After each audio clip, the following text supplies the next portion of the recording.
So it's my great pleasure to welcome Sanjeev, Sanjeev Bikhchandani. Sanjeev is the founder of InfoEdge and now owns vice chairman, also runs InfoEdge Ventures and many other things. InfoEdge is a pioneer of the internet ecosystem. I think you've been profitable from very early days. And those of you in Southeast Asia, so InfoEdge is basically a bunch of different consumer internet companies. It's the leading job portal. It's the leading matrimonial portal. They've got edtech businesses. They've got a real estate listing business. And that's InfoEdge. Sanjeev started it many years ago. So this is a overnight success that is 30 years in the making. And we'll talk about that, what it really takes to build a truly enduring company. But in addition to having founded InfoEdge, Sanjeev is also a very good investor. He was actually Midas Touch Award winner in India, which is actually given to the best investor in the country. InfoEdge basically invested in two companies that are public. He's got many companies. One is called Zomato, which is our leading food delivery platform and restaurants listings platform. And the other one is called Policybazaar, which is the leading insurance aggregator. So those are two companies that are already public. He's done many more. So that's the second thing that he's done. But it doesn't end there. He's also a very serious philanthropist. He co-founded Ashoka University. So Ashoka, those of you in India I think are familiar with it, has really become very quickly, almost at record speed, truly world-class liberal arts university. So Sanjeev co-founded the university there. It's very active there. And there is also extremely active in the startup ecosystem to make sure that we build the Indian ecosystem in the right way. He's also been, awarded the fourth highest civilian awards. And he's also been a very big supporter of us. Thank you, Sanjeev, from the very first cohort. We thought it'd be good to start with Sanjeev for several reasons. And one thing I'd like to add, most people don't know in India, but we are also a former Sequoia portfolio company. Yeah, right. Thank you. Thank you. So I thought it'd be great to start with Sanjeev because Sanjeev in many ways epitomizes what it's going to take to build a truly enduring company, especially in today's context, right? Where, you have to be very frugal, you have to be very capital efficient. You're going to have to manage through the cycle, which we don't know whether it's going to be a few quarters, maybe it will be a few years in terms of what they're going through as a global economy. But most importantly, he's seen so many companies over the years, in our region. So Sanjeev, let's start with the beginning. I mean, you kind of got started when there was no internet. I don't know why you started an internet company, but there was no internet, there were no users. But maybe tell us about your early days. I mean, how did you get started and the early days of InfoEdge? So I'm 59. I'm 60 next year. And I quit my job and became an entrepreneur in 1990. Right? So I've been an entrepreneur for 33 years. And somehow, ever since, I was 12 or 13 years old, I had it in my head that one day I'll be an entrepreneur. Although in those days, in the 70s, we didn't use the word entrepreneurship much.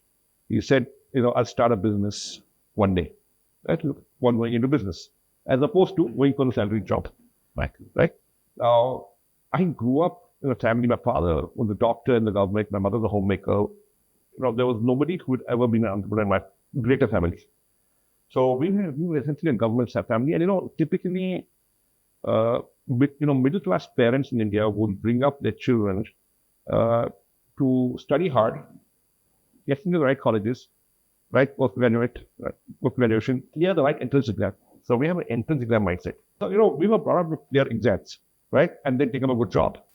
And somehow I got in my head that I don't want to follow this approach. And maybe, so this is a fuzzy dream that stayed with me, which I never had the courage to act upon. One day I'll be an entrepreneur, one day I'll start a company, one day, and always I was telling my various entrance exams and other exams. But you were only 13 at the time, so that's okay. Yeah, but from 13 to 27, 14 years, 14. I kept talking about not doing it, right? And finally, when I was 27, in 1990, I quit my job and along with a co-founder, I started two businesses. So the first business was a salary survey of what companies were paying MBA graduates at the IIM campuses. IIM is the Indian Institute of Management, like your Indian society or Indian for learning it. So what now? And the second was a trademark search service. This is 1990. There's no internet. Computers are frightfully expensive. There is no venture capital. And we have no money, right? We started this company with 2,000 rupees, which then was about maybe $100. Right? Now it's about $30. $30. Yeah, less than that. I had graduated from college in Delhi. I had studied economics. I'm not technically, right? I had decided to work before going to do my MBA. I wanted to do an MBA, right? But I said I should work for 2 years, because my brother who done an MBA before me from the same place that I actually went to, he had his friend that told me that it's a good idea to work for a few years before doing an MBA because you will get more out of your MBA, right? Otherwise, you can't relate to it because you've had no real world experience. You can't relate to the stuff being taught to you. So I worked for 3 years of advertising, and I went to IIM Ahmedabad. And when I was graduating from there, so in those days, companies would come to the IIM campuses and only hire management trainings.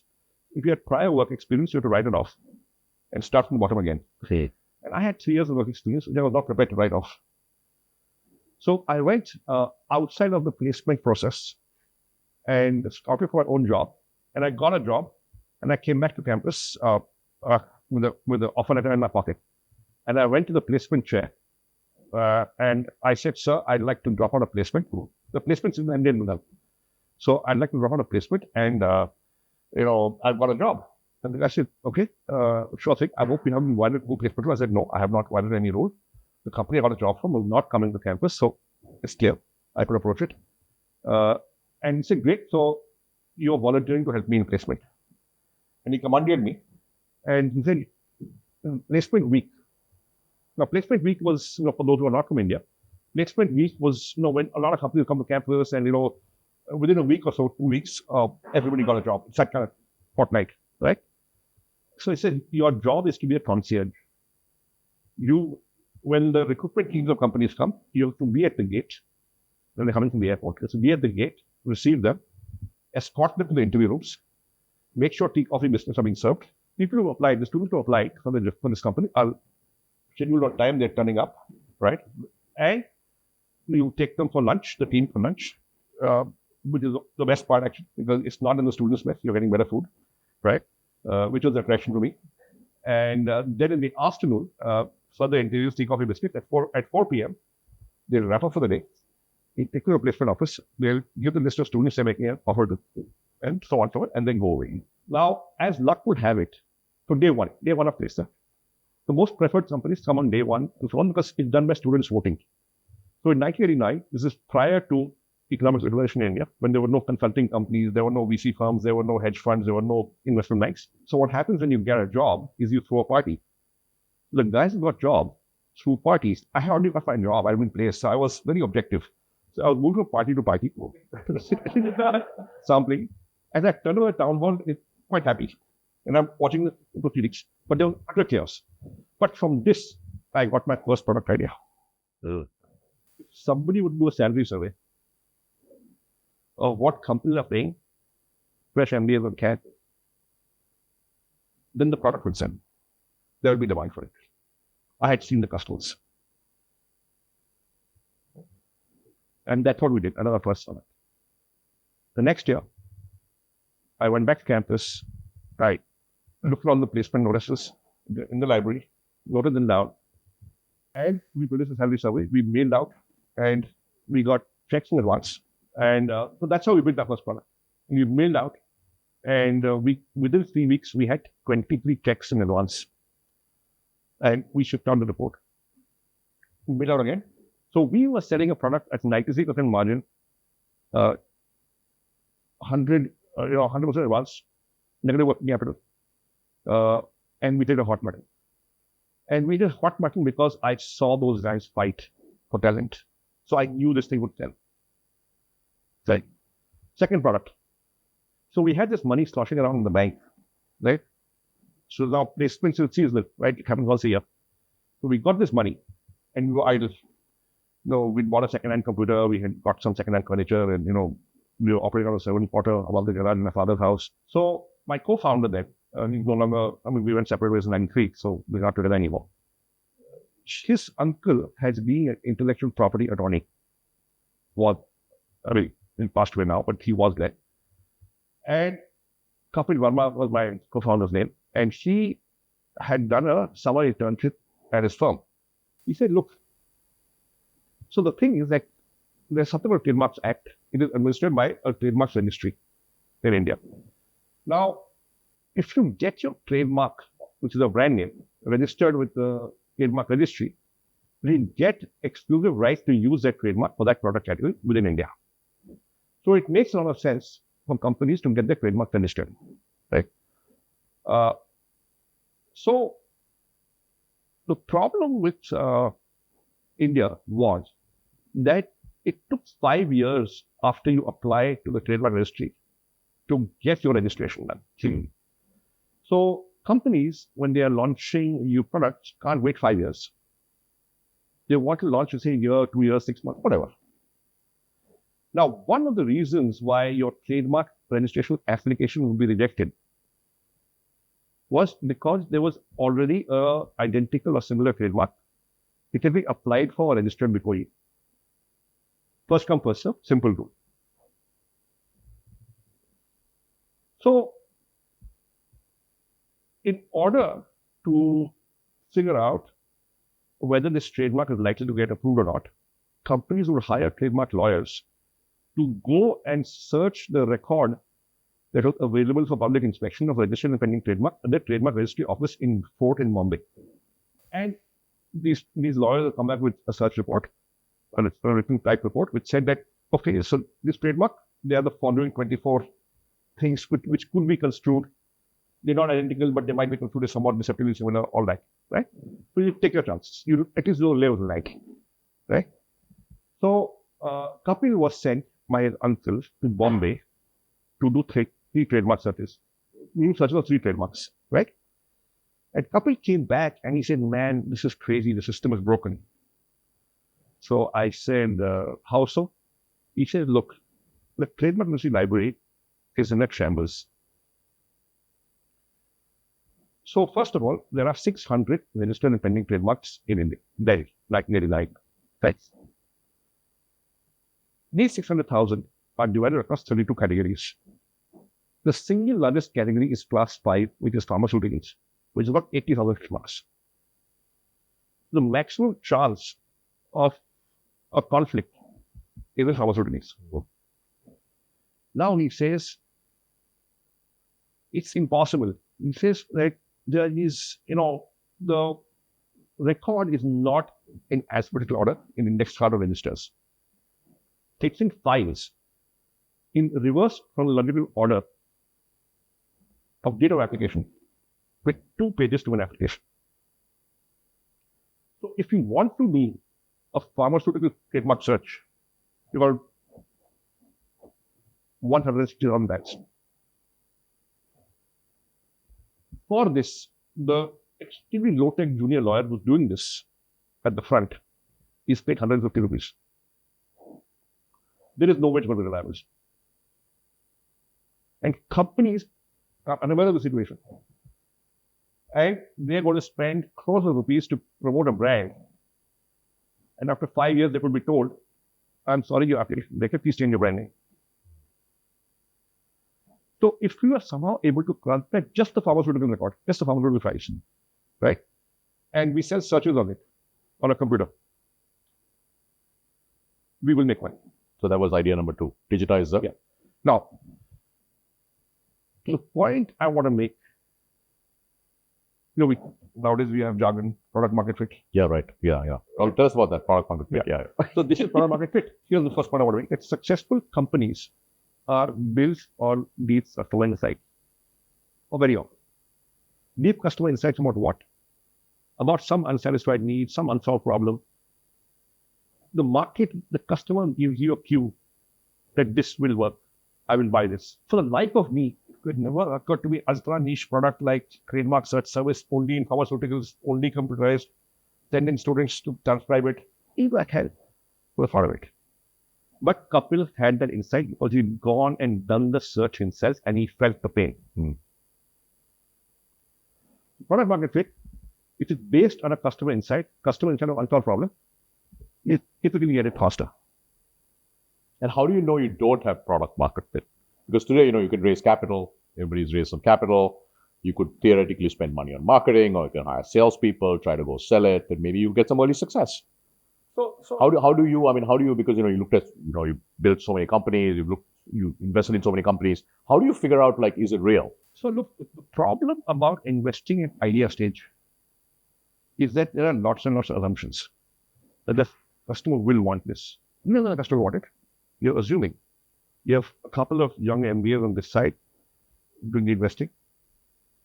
You have a guy over there, means if he's not got domain experience in that market and that with those customers, he's also assuming. Zomato was called Food eBay. It changed its name around 2010. Dipendra is the founder of Zomato. Right? Now, I was using Food eBay. I'm a bit of a foodie. My son's a foodie. We would look at Food eBay. And there were several restaurant listing sites. But Food eBay was the only one which had got all the menu cards.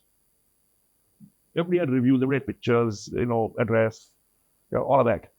But Food eBay was the only one with every menu card of every restaurant and listed that. And there were several hundred that listed that, right, in Delhi. So I used to use it. And I found the menu cards very useful. We could discuss, okay, a burger costs this much here, this much here, figure out where you want to go. What is available there. You could note out in the dictionary in each of that, right? And, we had begun to invest in companies. And so we done Policybazaar, and we done a couple of others. And one day, Hitesh, who's the CEO and MD of and my business partner in Info8, he sort of, we just were discussing, and he said, have you looked at Food eBay? I said, yes, of course, I use all the time. It's very useful. And he said, so do I. He said, how come you've not reached out to them for investment? Now, I was handling the investment piece, the operating businesses. So I said, yeah, why not? It never occurred to me, right? So I went to Network Solutions. I did a Whois search, who owns this domain name. I found Dipender World admin contact. I did a Google search on Dipender World. And I found an email ID somewhere. So I sent him a cold email saying, can we talk? This is my number. So he called back and he came and met me. And I asked him, well, where did you get this idea from? And get all the menu cards. Because it's really compelling. And he said, I was working in Bain Consulting and in Gurgaon, in Delhi. I offered maybe 50 or 60 people, mostly young, mostly male, mostly single, many living away from home.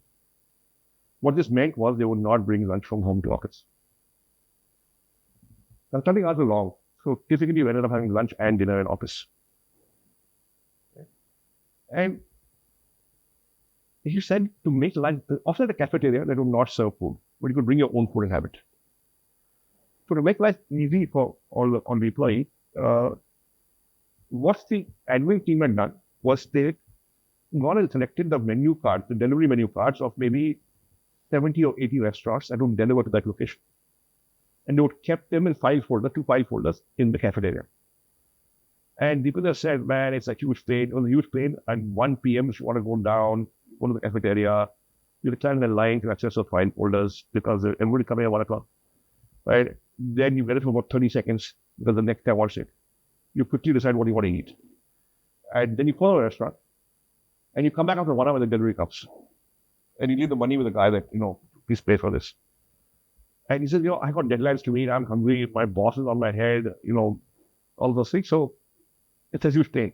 So once weekend he came in and he scanned all those menu cards and he uploaded them on his own personal page in the office intranet. He says within 48 hours, the IT infra guy came to me and said, man, what have you done? Why is 95% of internal traffic going to your page? Right. And his penny dropped. So I figured that aggregation of menu cards has value. And on weekends, I mean, I go out and pick a menu card. And when I had 800 lots, I lost the site. And I quit my job. And the day I lost it, I never come. What a market fit. Customer insight. marketing agency. Where did the idea of Naukri from? I used to sit in my last job, I was in a company that made Horlicks, H&M Limited, now called GlaxoSmithKline. And I was the brand manager. I was product executive actually on the brand Horlicks, right? And the company, other brands, Boost, Wilfin, others. So the marketing team, the brand management team would sit in an open call, right? Like this room. And I could observe my colleagues and I could hear what they were saying on the phone because open call. And I observed something very weird, which I thought was weird. I observed that when the office copy of Business India is a fortnightly business magazine in India, and at that time was maybe there were others, but it was a leading business magazine in India. And I used to observe that when the copy came in this desk to desk, all of my colleagues would read the magazine from the back. Because in those days, there were 35 to 40 pages of appointment ads in the back.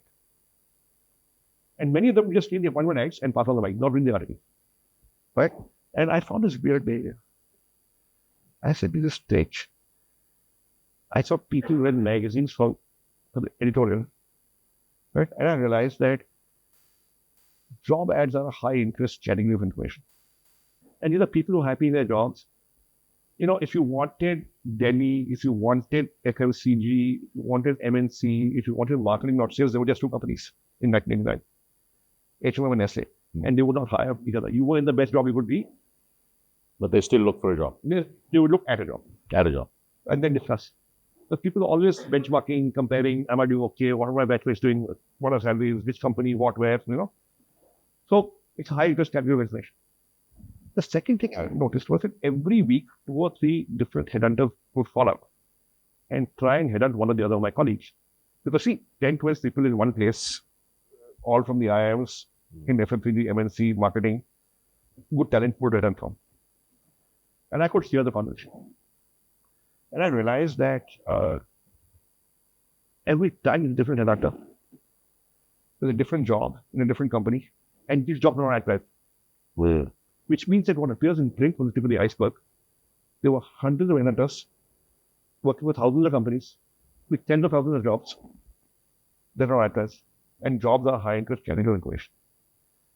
I figured it out in 1990. I didn't know what to do with it. It became one of the file and forget kind of insights. 6 years later, when I saw the internet for the first time, I said, why not just take job ads from newspapers and magazines and put them up and see what happens? And that's how Naukri was launched. Got classic day one. Product market fit. Customer insight, unsolved problem, unmet need, you're onto something. Most probably. Customer insight. So are you in touch with the customer?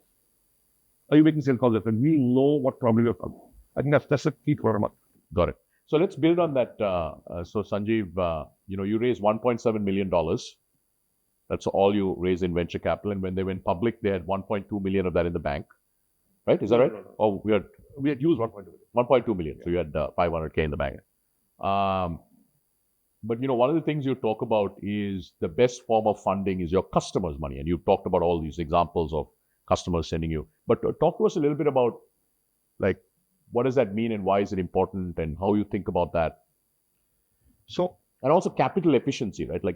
But on the other hand, one of your companies, Zomato, has raised over $1 billion. So maybe, Yeah. So I think the best way to de-risk your company is to make a profit. If you're making a profit, fundamentally, it means you're getting revenue. Your customers want your product. They're buying it repeatedly. Right? You are not dependent on external capital, right, to survive. Because external capital can be fickle. Can be? Fickle. Fickle. May be available today, may not be available tomorrow.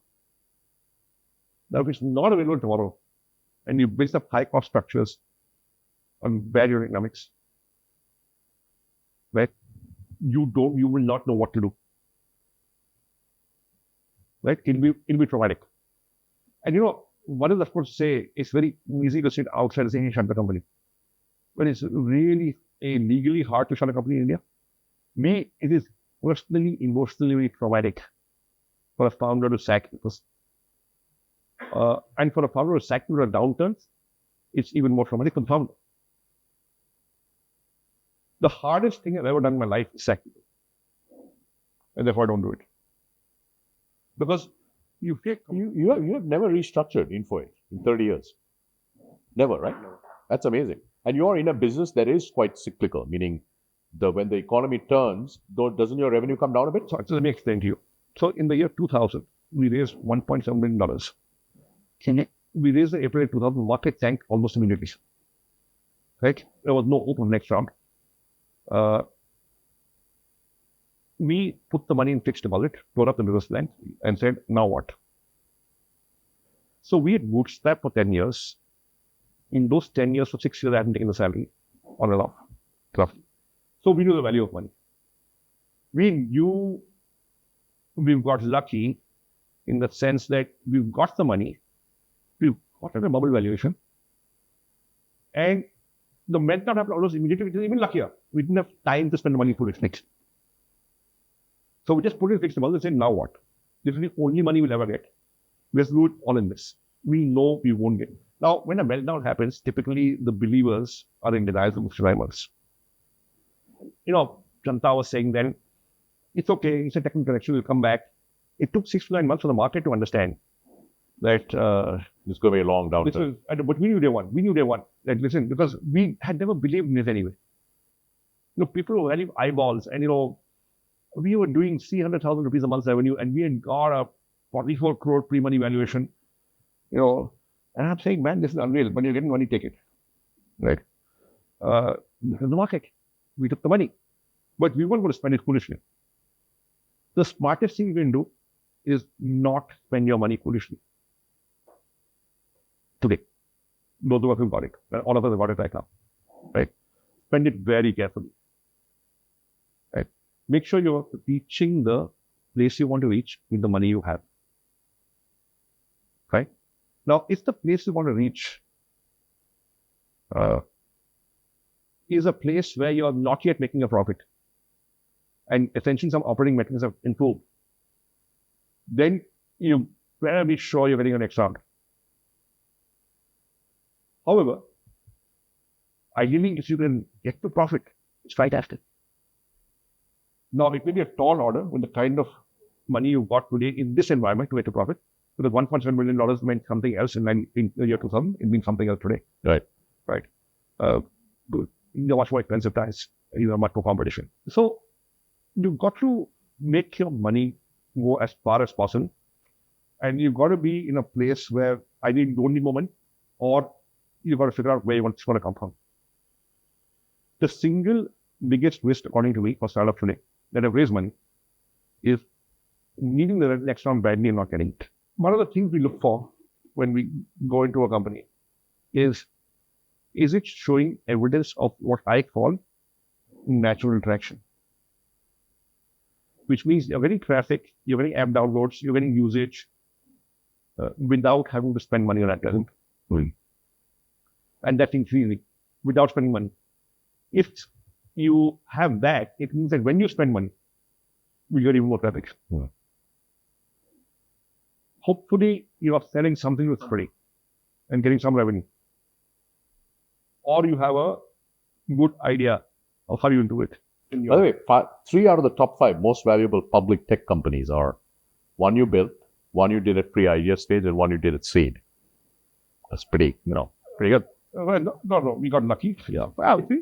So Sanjeev, let's shift gears and talk a little bit about, and you've invested in so many companies, you've had this journey yourself. Like, how do you evolve as a leader, and what's difficult about the evolution of going from starting a company to running a multi-billion-dollar company?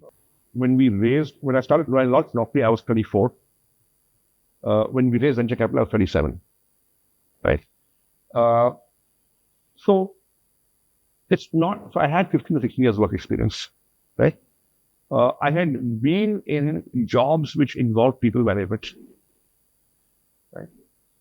I had been, so my first job, I was in Lintas in client servicing, and I was a trainee, which essentially means right? I was at the bottom of the food chain. So as a client, everything saying, Eddie, listen, you are at the bottom of the food chain. You are responsible and accountable. You have no authority, right? You have to get work out of people who are much older to you, who are not reporting to you, and who, if they don't do your work, will not be penalized. So you've got to learn to beg and fraud and control and coax and make them want to do your work. Right? It took me about 2 years to figure that out and how to do it. Right?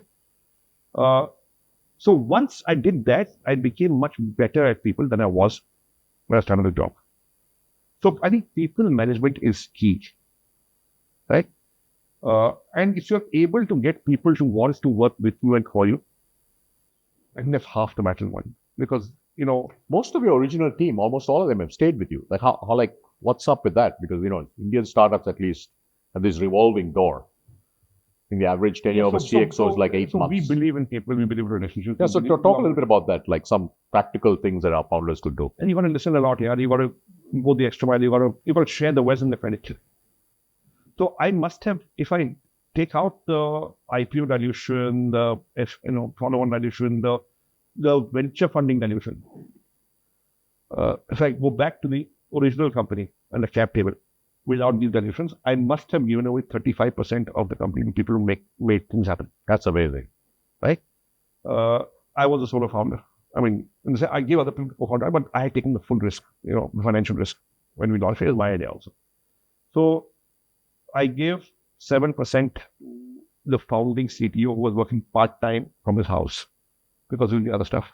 I couldn't do it myself. I gave another person, I think 8 or 9% for running the operations. And both these people, I said, I will in addition give you a share of revenue. Okay. So zero fixed charge. I had no money, right? I had no money. I was broke. So zero fixed charge. I gave stock and I gave rev share, a percentage of revenue. And I said, if revenue doesn't come, too bad. Right? And they said, okay. And we did it. And, we got the revenue from, within 6 months. The revenue began to come. And they were getting a reasonable sum of money every month. It's about just stay good to people. See, the entrepreneur's biggest quality is the ability to create trust across the table. If you create trust across the table with your co-founders, with your employees, with your investor, with your customers, the chances are, you have a much higher chance of success. And I'll make one last point. See, the difference between a very good entrepreneur and a great entrepreneur, it is not opportunity identification. That's important. That is part of the opportunity. It's about management of risk. And nobody talks about management of risk. How do you manage risk? Especially in troubled times. See, between 2009 and 2021, money was mostly available. So people's understanding, assessment, and capability of managing risk was not really tested. But today, in this new environment, this is back center stage. How you manage risk.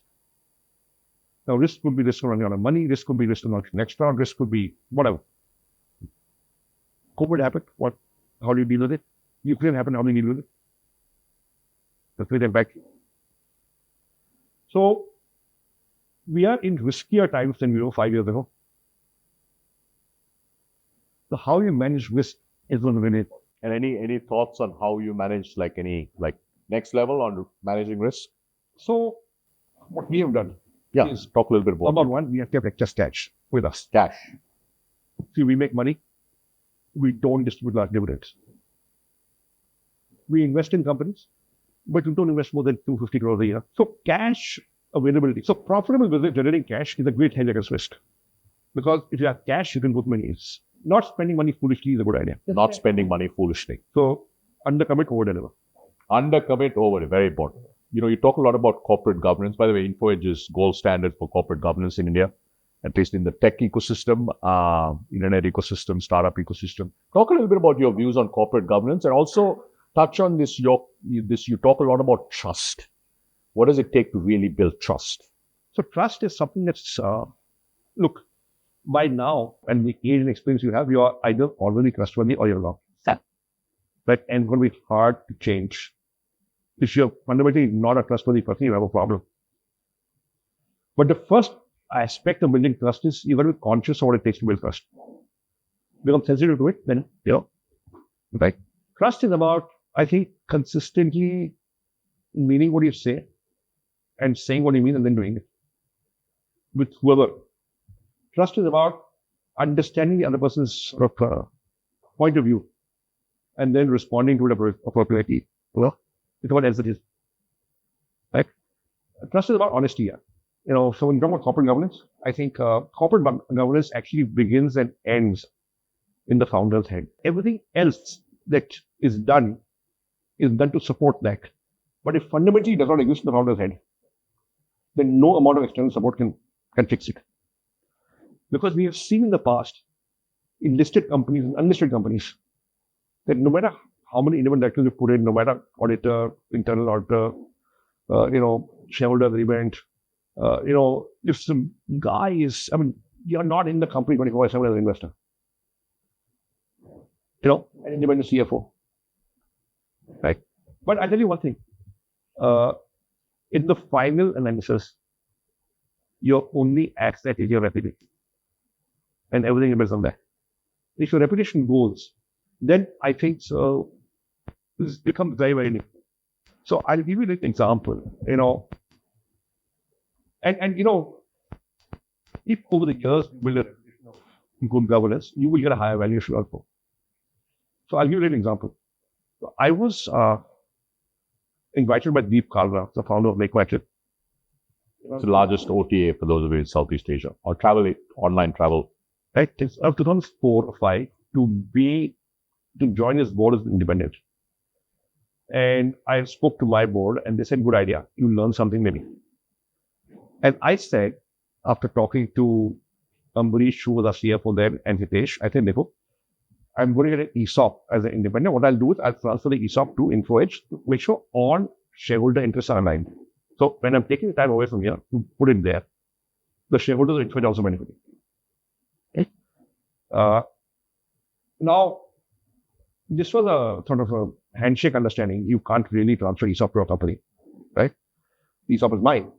But when MakeMyTrip went public in 2010, I exercised the ESOP and I transferred it to InfoEdge, those shares. And InfoEdge sold it immediately after the IPO. And that became a windfall gain that quarter. We were listed by then. Right? So I had several investors calling me up saying, what is this? I said, no, it was my ESOP that transferred to the company because I was taking time away from the company. But I wanted shareholder interest to be aligned. So these guys said, you know what? This is unbelievable. Nobody does this. And then they said, Info just consistently gone at 25% higher market cap than it should, simply because of corporate governance. Here, there's 25% corporate governance built into your market cap. You should not be in 25% premium. Premium, yeah. Okay. If you find a company that has good governance, you almost always get a higher PE. So we know we can lose money in your stock, but we know it won't be because you deceived us or you hit something. Okay. And so we don't have to watch our backs. Now, if your investor believes that he or she, they don't have to watch their backs, it's a big deal. So if you work hard to, build the kind of relationship and disclosure, prior disclosure is 80% of good governance. Just disclose. Great. Steve, thank you so much for coming.